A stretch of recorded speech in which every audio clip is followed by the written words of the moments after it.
Hey guys, this is Shan and welcome back in Custom Domain Creator tutorial. So in this particular video, I'm going to show you how you can download this extension from the Chrome store. Okay, so for that, let me share my screen quickly. Okay, hopefully you guys can see my screen. So what you have to do, you have to open Google Chrome and you have to type basically Chrome Web Store and just hit enter. It will open up the Chrome store for you. There in the search bar, you have to type custom domain creator.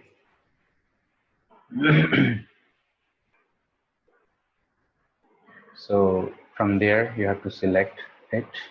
And here, basically, you will see that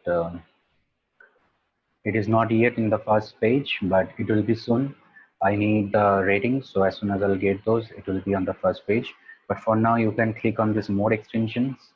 And then if you scroll a little bit down, here you will see this particular icon and it is saying that custom domain creator offered by customdomaincreator.net.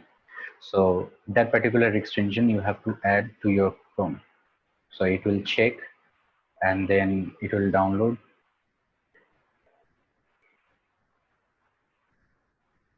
And basically now it is downloaded. So what you have to do, you have to just select in this pin extension icon. So if you click on that, you will see that it is actually added to your Chrome browser. Okay, so to use it, what you have to do, you have to click on it and it will give you the login screen. Okay, so hopefully you guys understood how to download this particular extension from Chrome store, right? Thank you.